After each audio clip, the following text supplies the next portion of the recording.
Hello everyone. सो अब हम start करेंगे हमारा next topic that is dimensional analysis. So dimension analysis में आपका फर्स्ट है आपका fundamental dimensions.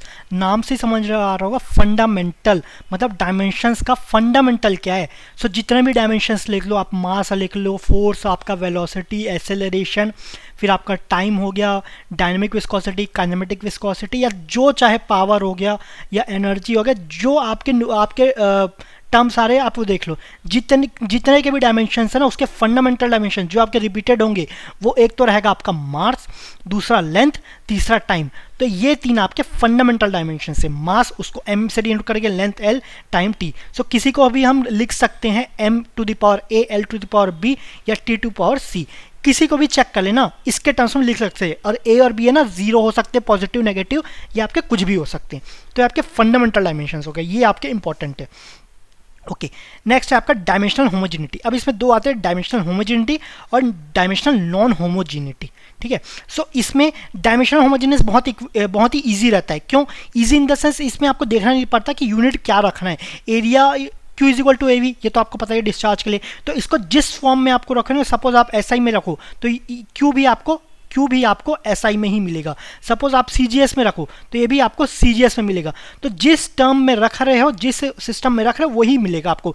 Q is equal to AV हो गया, F is equal to MG हो गया, V is equal to U plus AT हो गया, या Q is equal to AIR। ये आपका रैशनल फॉर्मूला। ठीक है, अब कुछ लोग क्या करेंगे इसको, अब ये आपका होमोजीनियस हो गया, कुछ लोग इसको नॉन होमोजीनियस में कन्वर्ट कर देते हैं। नॉन होमोजीनियस होता क्या पहले वो देख लेते हैं। इसमें क्या है, जितने भी इंपेरिकल इक्वेशन रहते हैं ना, F इज आपको क्या है, F is equal to mg, ये पता है। ठीक है, ये आपका क्या है, ये होमोजीनियस इक्वेशन है। सपोज मैं g का वैल्यू पुट कर दूं, F इज इक्वल टू 9.81, ये m हो गया, ये इक्वेशन हो गया। अब 9.81 क्या है, 9.81 मीटर पर सेकेंड स्क्वायर। तो g की वैल्यू मीटर पर सेकेंड स्क्वायर में रखे हो, तो आप ये किस में रख रहे हो, SI में रख रहे हो, तो आपको मास भी kg में रखोगे तो आपको यूनिट किस में मिलेगा, ये kg मीटर पर सेकेंड स्क्वायर में ही मिलेगा। ठीक है, तो ये आपको फिक्स है, इसको kg में रखना है, ये kg पर मीटर स्क्वायर सेकेंड स्क्वायर में ही मिलेगा ये आपको। या v is equal to C root R S, Chezy's equation. इसमें भी जो आर एस एस या v है ना, ये सबको आप SI में ही रखना है, ये फिक्स्ड है, इसको आप चेंज नहीं करोगे। चेंज कर दिए तो आपको गलत रिलेशन मिलेगा। चाहे मैनिंग्स इक्वेशन हो गया, v is equal to 1/r to the power 2/3 s to the power 1/2, इसमें भी आपको SI में ही रखना है, तो फिक्स्ड है। तो आपको इसमें याद रखना पड़ता है कि इसको SI में रखना है, CGS में रखना है, या किस में रखना है। ठीक है, ये तो बहुत एग्जाम्पल है, ऐसे कई सारे एग्जाम्पल्स है। ठीक है, अब हर को मैं तो डिस्कस नहीं कर सकता। चाहे अब Q is equal to AR rational है ना, सपोज इसको SI में रखे तो ये भी आपको SI मिला। कुछ लोग Q is equal to AIR/360 ये सब्स्टिट्यूट कर देते हैं, जहां पर एरिया आपका शायद हेक्टेयर में, या एक बार चेक कर लेना, मैं इसको इतना फोकस करता नहीं हूं तो मेरे को याद नहीं रहता। मेरे को ये पता AR/360 रख देते हैं। अब इसमें क्या क्या रखते हैं ये मुझे इतना अच्छे से नहीं याद है। ये इसको I is equal to mm/r में रख देते हैं। R इसका आपका rainfall by run off ratio है, तो ये आपका डायमेंशनल रहता है, तो आपको इसको याद करना पड़ता है। तो सबसे बढ़िया Q is equal to AIR, Q is equal to all India rank rational formula. Homogeneous में रखो ना आप, अगर आपके पास ऑप्शन है ना होमोजीनियस में याद करने का, होमोजीनियस में रखो। आपको ये याद नहीं करना पड़ेगा कि क्या हेक्टेयर है या किलोमीटर स्क्वायर है, या हेक्टेयर है किलोमीटर स्क्वायर में रखते हैं इसको। ठीक है, चाहे mm/r। ठीक है, तो ये आपका होमोजीनियस हो गया, नॉन होमोजीनियस हो गया। तो जितने भी आपके इंपेरिकल इक्वेशन है जिसमें आपका न्यूमेरिकल कोफिशिएंट सामने है, are dimensional non homogeneous equation. कि अगर आपका कोफिशिएंट सामने है ना, तो वो तो एक पर्टिकुलर सिस्टम में रखा गया है। जैसे 9.81 है, सी आपका कांस्टेंट है, वो भी न्यूमेरिकल कोफिशिएंट हो गया, एंड मैनिंग्स कांस्टेंट, ये भी आपका न्यूमेरिकल कोफिशिएंट हो गया। तो ये जो आपका कोफिशिएंट पर्टिकुलर सिस्टम के लिए, सो वो फिर इक्वेशन उसी सिस्टम के लिए वैलिड रहता है। ठीक है, ये हुआ। नेक्स्ट आपका method of dimensional analysis. Dimensional analysis क्या होता है, सपोज आपको पता है कि फोर्स है वो डिपेंड करता है एक्सेलरेशन पे, मास पे, मेनली ये इस पे डिपेंड करता है। लेकिन आपको इसका रिलेशन नहीं पता ना, तो आप इसको रिलेशन अगर डेराइव करना है तो मेन आप डायमेंशनल एनालिसिस से डेराइव कर सकते हो। ये तो सिंपल इक्वेशन है, ऐसे बहुत सारे डिफिकल्ट इक्वेशन वो आपके डायमेंशनल एनालिसिस से निकाल सकते हो। सो इसके मेनली दो मेथड से, एक तो रेलिस मेथड, एक बकिंगम्स पाई थ्योरी। सो रेलिस इतना इंपॉर्टेंट नहीं है तो हम इसको डिस्कस भी नहीं करेंगे, बकिंगम का हम डिस्कस करेंगे। अब बकिंगम में है ना, अगर एक्चुअल इसमें जाए तो ये बहुत ही बड़ा क्वेश्चन हो जाता है। ठीक है, आपके ये कॉन्सेप्चुअल क्वेश्चन जो आपका सब्जेक्टिव क्वेश्चन, ये इसमें ज़्यादा पूछा जाता है। अब गेट में तो सब्जेक्टिव क्वेश्चन आता नहीं है, तो इसमें 1 मार्क्स से जो क्वेश्चन है, या 1 या 2 मार्क्स से, तो उसमें आपका नंबर ऑफ आइटम्स सिर्फ यही पूछा गया। नंबर ऑफ आइटम्स क्या होता है, ऑल्दो मैं इसमें इसमें मटेरियल में मैंने डिस्कस तो नहीं किया है कि आगे प्रोसीजर क्या होता है, मैं ब्रीफ में थोड़ा सा डिस्कस कर दूंगा ताकि अगर इन केस 1 मार्क्स का कुछ आ जाए उसमें से तो आपको पता हो, ठीक है। बकिंगम्स पाई थ्योरी में सपोज ठीक है, पहले नंबर ऑफ पाई टर्म्स बोलते हैं, तो नंबर ऑफ पाई टर्म्स का एक रिलेशन रहता है n minus m, where n क्या है, n है आपका इंडिपेंडेंट प्लस डिपेंडेंट वेरिएबल्स, दोनों का सम। अभी हम देखेंगे दोनों क्या, इंडिपेंडेंट प्लस डिपेंडेंट वेरिएबल्स, वैसे तो नाम से ही क्लियर है, दोनों का सम। और m क्या है, number of repeating variables, number of repeating variables. ये हम अच्छे से और आगे देखेंगे रिपीटिंग वेरिएबल क्या होता है। सपोज आपका फोर्स इज प्रोपोर्शनल टू, आपको पता है फंक्शन ऑफ d है, v है, एंगुलर वेलोसिटी है, आपका डायनामिक विस्कोसिटी और आपका डेंसिटी है, ये आपको पता है। तो आपका फोर्स किस चीज़ों पे डिपेंड कर रहा है, diameter velocity, angular velocity, dynamic viscosity और आपका डेंसिटी। तो कौन डिपेंड हो रहा है, फोर्स आपका डिपेंडेंट है, और ये सब क्या है, ये किसी पर डिपेंड है क्या, ये डिपेंडेंट नहीं है, हो सकता है किसी और अलग चीज़ के डिपेंडेंट हो। इस रिलेशन में ये किसी चीज़ से डिपेंड नहीं कर रहे हैं, तो ये 5 क्या होगा, ये आपके इंडिपेंडेंट वेरिएबल्स, और आपका फोर्स डिपेंडेंट वेरिएबल। तो n इज इक्वल टू क्या हो जाएगा, ये आपका 6 हो गया, ठीक है, n इज इक्वल टू 6 हो गया। अब आपका रिपीटिंग वेरिएबल्स, ठीक है, रिपीटिंग वेरिएबल्स अब इसमें देखते हैं। अच्छा, रिपीटिंग वेरिएबल्स का कुछ रूल्स रहते हैं, तो वो देख लेते हैं। Pi is equal to n minus m, n क्या, वो independent plus dependent variables, where m is number of repeating variables. तो m क्या है, जो रिपीटिंग वेरिएबल्स रहता है ना, ये डिपेंडेंट वेरिएबल, इसको हम इंक्लूड नहीं करेंगे, डिपेंडेंट वेरिएबल को इंक्लूड नहीं करेंगे। Suppose f is a function of same equation dv, आपका और क्या था, डायनामिक विस्कोसिटी, फिर आपका और था डेंसिटी, और एक था एंगुलर वेलोसिटी, ठीक है। सो इसमें रिपीटिंग वेरिएबल्स आपका फोर्स तो नहीं हो सकता, बाकी सब में से कुछ हो सकते हैं, ठीक है। अब consist of repeating variables consist of geometric property, kinematic property और आपका डायनेमिक प्रॉपर्टी। सो मेनली जितने भी प्रॉपर्टीज है ना, इन 3 के ही अंदर आते हैं। सो क्लासीफाई कर दिया, रिपीटिंग वेरिएबल्स आपके ज्योमेट्रिक में आ गए, जैसे एरिया हो गया, वॉल्यूम हो गया, पैरामीटर हो गया, डी हो गया, जो जिसके ज्योमेट्रिक पता चल पाए जिससे। फिर काइनेमेटिक में हम पढ़ भी चुके हैं कि वेलोसिटी, एक्सेलरेशन, आपका डिस्चार्ज, फोर्स कॉजिंग, जो आपका फोर्स कॉज कर रहा है ना, उसको हम डिस्कस नहीं करेंगे, उससे क्या इफेक्ट जा रहा है, वेलोसिटी में क्या चेंज हो रहा है, एक्सेलरेशन में क्या चेंज हो रहा है, डिस्चार्ज कितना हो रहा है, तो वो सब आता है काइनेमेटिक के अंदर। डायनामिक में आपका डेंसिटी और डायनामिक विस्कोसिटी, ये सब आ जाता है, ठीक है। तो m हो जाएगा नंबर ऑफ रिपीटिंग वेरिएबल्स। अच्छा, अब सपोज इसमें आपका v भी जाए, एंगुलर वेलोसिटी भी जाए, तो दोनों काइनेमेटिक में ना, तो यहाँ पर m इज इक्वल टू 2 नहीं हो जाएगा। सपोज आपके दो ही, ये 5 की जगह सिर्फ ये रहते, ठीक है। तो काइनेमेटिक में आपका क्या हुआ, दोनों काइनेमेटिक के अंदर आते हैं, वेलोसिटी भी, एंगुलर वेलोसिटी, तो m इज इक्वल टू 2 नहीं होगा, m इज इक्वल टू क्या हो जाएगा, 1 हो जाएगा।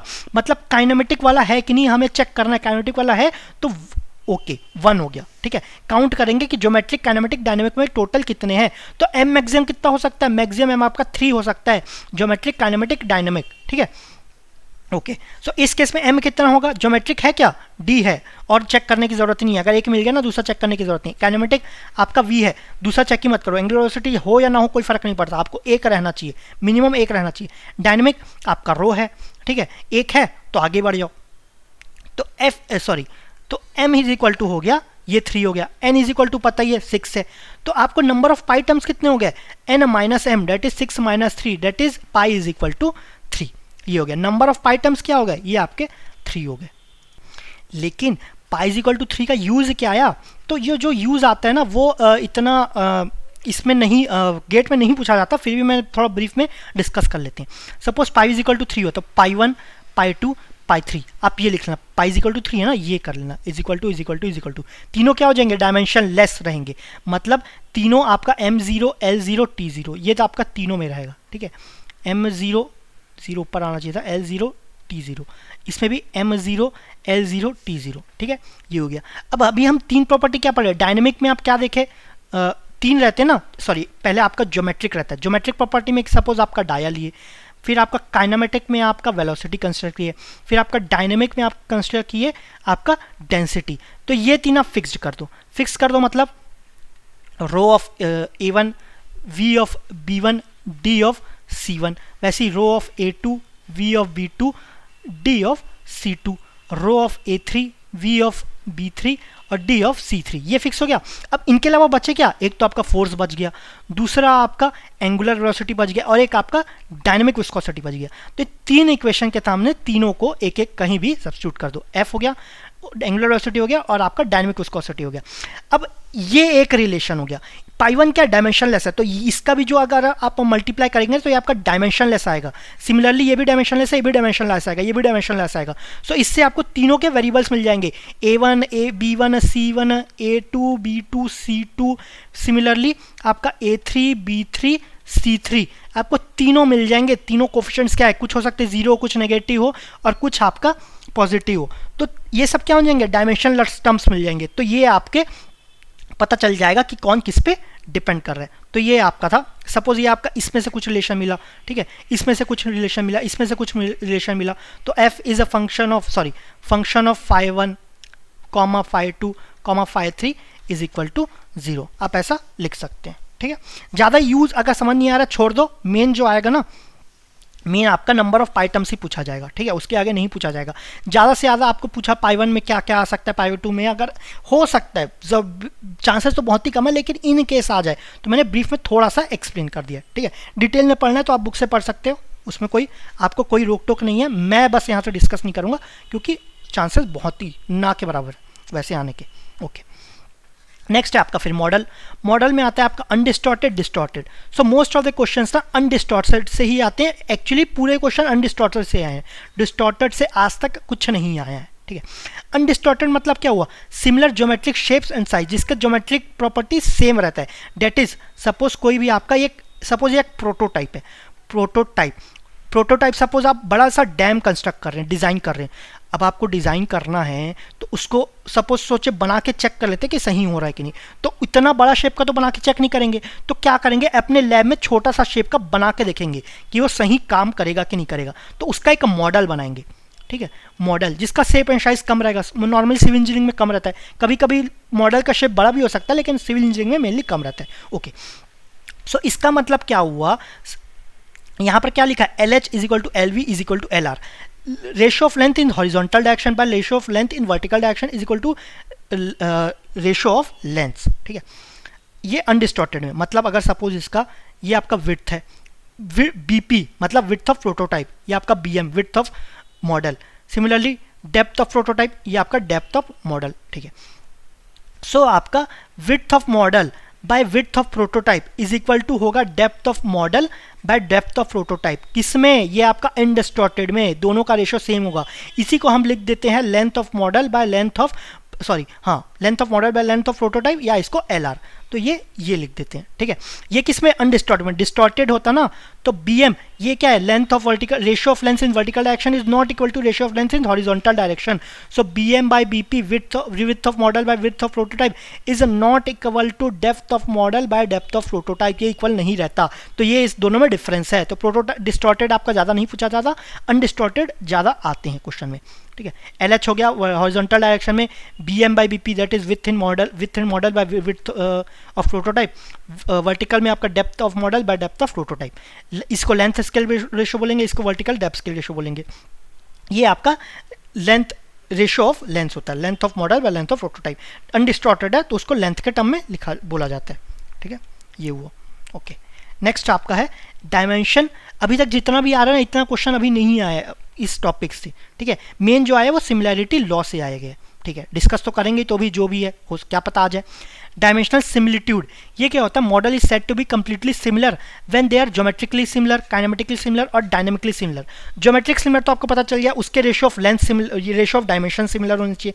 इसमें ratio of velocity, acceleration, discharge, ये सब सिमिलर होनी चाहिए। इसमें डायनेमिक में रेशियो ऑफ डायनेमिक विस्कोसिटी, आपका डेंसिटी हो गया, ये सब सिमिलर होनी चाहिए। तो ज्योमेट्रिक का तो अभी हम देख रहे हैं, ratio of length in horizontal direction is equal to ratio of length in vertical direction, ये सब सिमिलर होना चाहिए। काइनेमेटिक में क्या हो गया, सपोज ये आपका प्रोटोटाइप है, ये एक मॉडल है, तो इसके टॉप पार्ट में सपोज कुछ वेलोसिटी है, velocity in top part in model.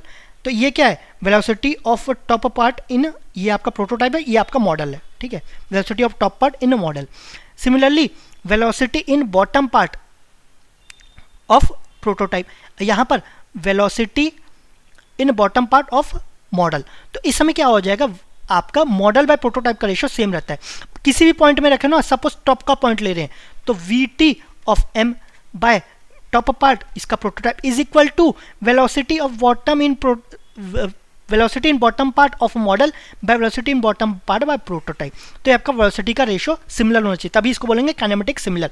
इसी तरीके से आपका डायनेमिक सिमिलर हो जाएगा, ठीक है, टॉप और बॉटम पार्ट का, ठीक है। इतना डीप में मत जाओ, नहीं समझ में आ रहा छोड़ दो, ठीक है। ये सब होने चाहिए, ज्योमेट्रिक, काइनेमेटिक, डायनेमिक सिमिलर, तभी ये आपका डायमेंशनल सिमिलिट्यूड बोला जाएगा। ओके, नोट है, ठीक है, कभी पूछा नहीं गया। फॉर आइदर डायनेमिक और काइनेमेटिक सिमिलैरिटी टू एग्जिस्ट, अगर डायनेमिक और काइनेमेटिक सिमिलैरिटी अगर एग्जिस्ट कर रहा है तो ज्योमेट्रिक सिमिलैरिटी होना ही होना है, ठीक है। आपका डायमेंशनल सिमिलिट्यूड क्या बोलता है, ज्योमेट्रिक, काइनेमेटिक, डायनेमिक तीनों आपके सिमिलर होनी चाहिए। अब आपका डायनेमिक और काइनेमेटिक सिमिलर हो रहा है तो ज्योमेट्रिकल सिमिलर तो होना ही होना चाहिए, ठीक है, ये पहला पॉइंट। दूसरा, if two flow fields are dynamic similar they are necessarily kinematic and geometrically similar. अगर कोई दो फील्ड्स है जो कि डायनेमिक सिमिलर हैं तो ज्योमेट्रिक और काइनेमेटिक सिमिलर तो होने ही होने चाहिए, ठीक है। ये दो पॉइंट्स है, ओके। सो अभी तक जितना भी पढ़ाया गया ना, उससे हो सकता है कि बहुत ही कम पूछा, अभी तक बहुत ही कम पूछा गया या पूछा भी नहीं गया। जो मेन पूछा जाता है वो आता है आपका similarity law, similarity law. So first है उसमें Froude's law of similarity. Froude's law of similarity, Froude number क्या होता है, फ्रॉड नंबर होता है v by root G D.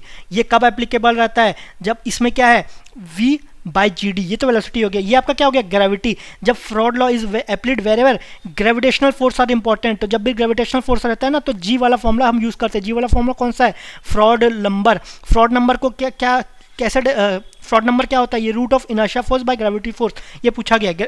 Inertia force तो न्यूमरेटर में सब जगह आएगा, डिनोमिनेटर में चेंज होते रहता है। तो यहाँ पर आपका ग्रेविटेशनल फोर्स आ गया, इंपॉर्टेंट तभी यूज करते हैं, तो डिनोमिनेटर में आपका ग्रेविटेशनल फोर्स आ गया, ठीक है। और ये आपका रूट रहेगा, यहाँ पर जी डी में रूट है तो यहाँ पर भी रूट लगा दो, उसमें क्या है, ठीक है। ये क्या बोलता है, Froude law, Froude number in model is equal to Froude number in prototype, ये दोनों इक्वल रहते हैं, ठीक है। फ्रॉड नंबर इन मॉडल क्या होगा, मतलब हो गया v by root G D in model by v of root G D in prototype. इसको रीअरेंज करेंगे तो v of model velocity in model by velocity of prototype is equal to root g of model by g of prototype, है ना, ये हो गया। g का acceleration due to gravity, ये तो आमतौर पे कांस्टेंट ही रहता है, ठीक है, ये तो चेंज नहीं होता ना 9.8 में। अच्छा, बहुत ही एक्यूरेसी चाहिए, सपोज अर्थ है तो कहीं आपका प्रोटोटाइप कहाँ पर है, पोल्स में। आप टेस्ट कहाँ कर रहे हैं, आप इक्वेटर में कर रहे हैं, तो हो सकता है जी में थोड़ा बहुत फर्क हो, इसलिए इसको कभी कभी कंसिडर किया जाता है, लेकिन इसको इग्नोर ही करते हैं। जितने भी क्वेश्चन आए इसको इग्नोर ही करते हैं। तो V M by V P क्या हो जाएगा, G M by G P, gravity acceleration due to gravity of model by acceleration due to gravity of prototype by D of model by D of prototype, ठीक है। So ये क्या हो जाएगा, model by prototype को ratio, इसको क्या denote करेंगे, V R is equal to root of G R into D R, ठीक है। ये किसके लिए यूज करेंगे, डी आर कब यूज करते हैं, ये डिस्टॉर्टेड के केस में डी आर करेंगे, क्यों, क्योंकि ये आपका किस डायरेक्शन में है, डी आपका हॉरिजॉन्टल डायरेक्शन में है, ठीक है। हॉरिजॉन्टल हो सकता है, वर्टिकल हो सकता है, किसी एक पर्टिकुलर डायरेक्शन में, लेकिन अनडिस्टॉर्टेड है ना, तो अब जी तो कांस्टेंट है तो उसको हटा देते हैं। रेशो क्या होगा, सेम ही होगा ना, G M by G P दोनों में 9.81 होगा, तो ये कांस्टेंट हुआ। तो वी आर होता है आपका रूट ऑफ एल आर, किसमें, अनडिस्टॉर्टेड में। अनडिस्टॉर्टेड में आपका L H is equal to L M, sorry L M नहीं होना चाहिए, L H horizontal direction in vertical direction.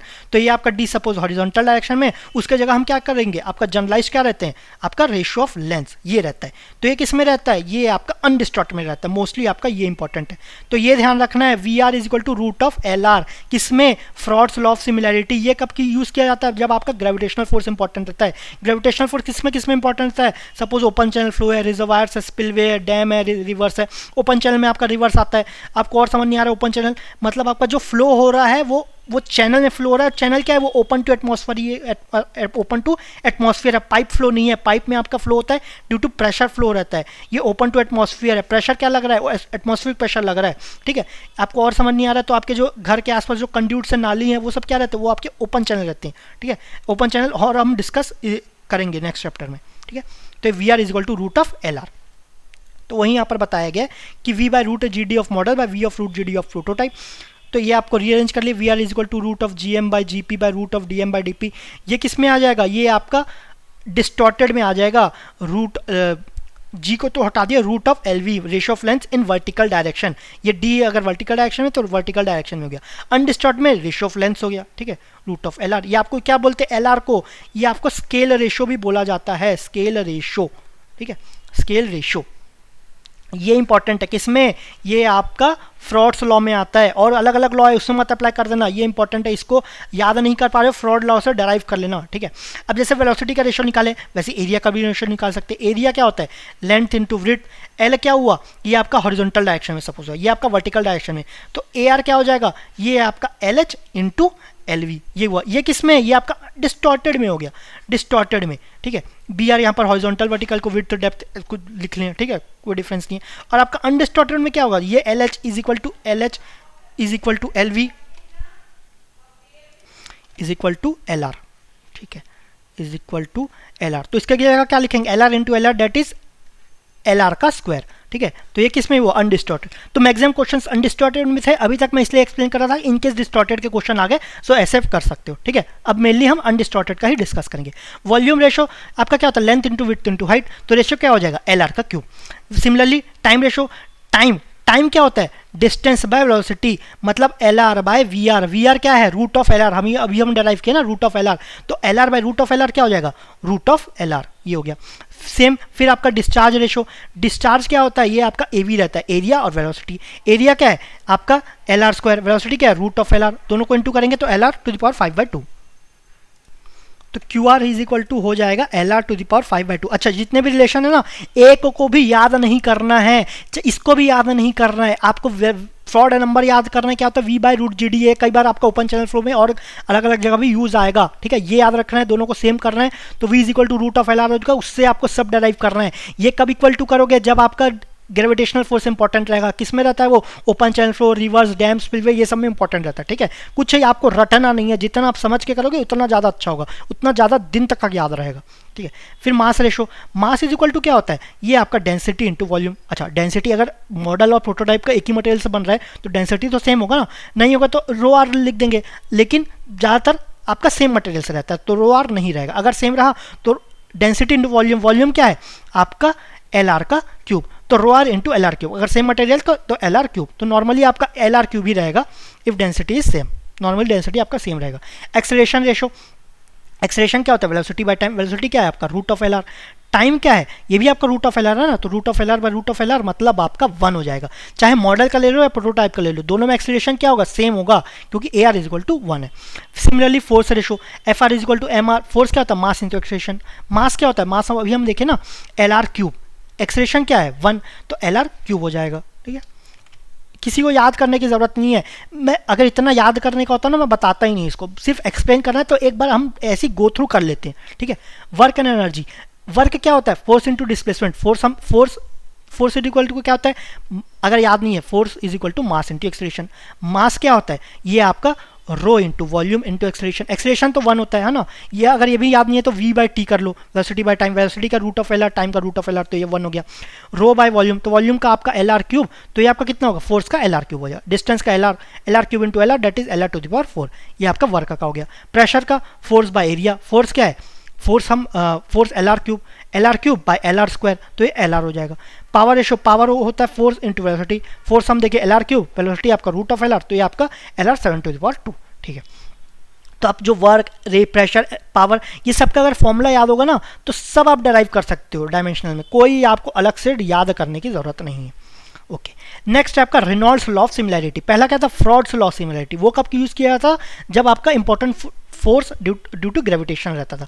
इसमें use whenever viscous forces are important, जब आपका विस्कस फोर्सेज इंपॉर्टेंट था तब क्या यूज कर गए, रेनॉल्ड्स लॉ। रेनॉल्ड्स लॉ क्या होता है, ये ratio of inertia force by viscous force, ठीक है। इनर्शिया फोर्स सभी में आता है, न्यूमरेटर में, डिनोमिनेटर में चेंज होता है, तो यहाँ पर डिनोमिनेटर में viscous force, where Reynold number is equal to rho V D by mu, ठीक है, rho V D by mu, density, velocity, dia या डिस्टेंस होता है कभी कभी, ये आपका डायनेमिक विस्कोसिटी। तो ये मॉडल और प्रोटोटाइप का सेम होगा, तो rho V D by model by rho V D by prototype, दोनों आपका सेम रहेगा। डेंसिटी, और सपोज आपका सेम मटेरियल तो डेंसिटी भी सेम होगा, आपका एक ही फ्लूइड में बह रहा है, आपका डायनेमिक विस्कोसिटी भी सेम होगा।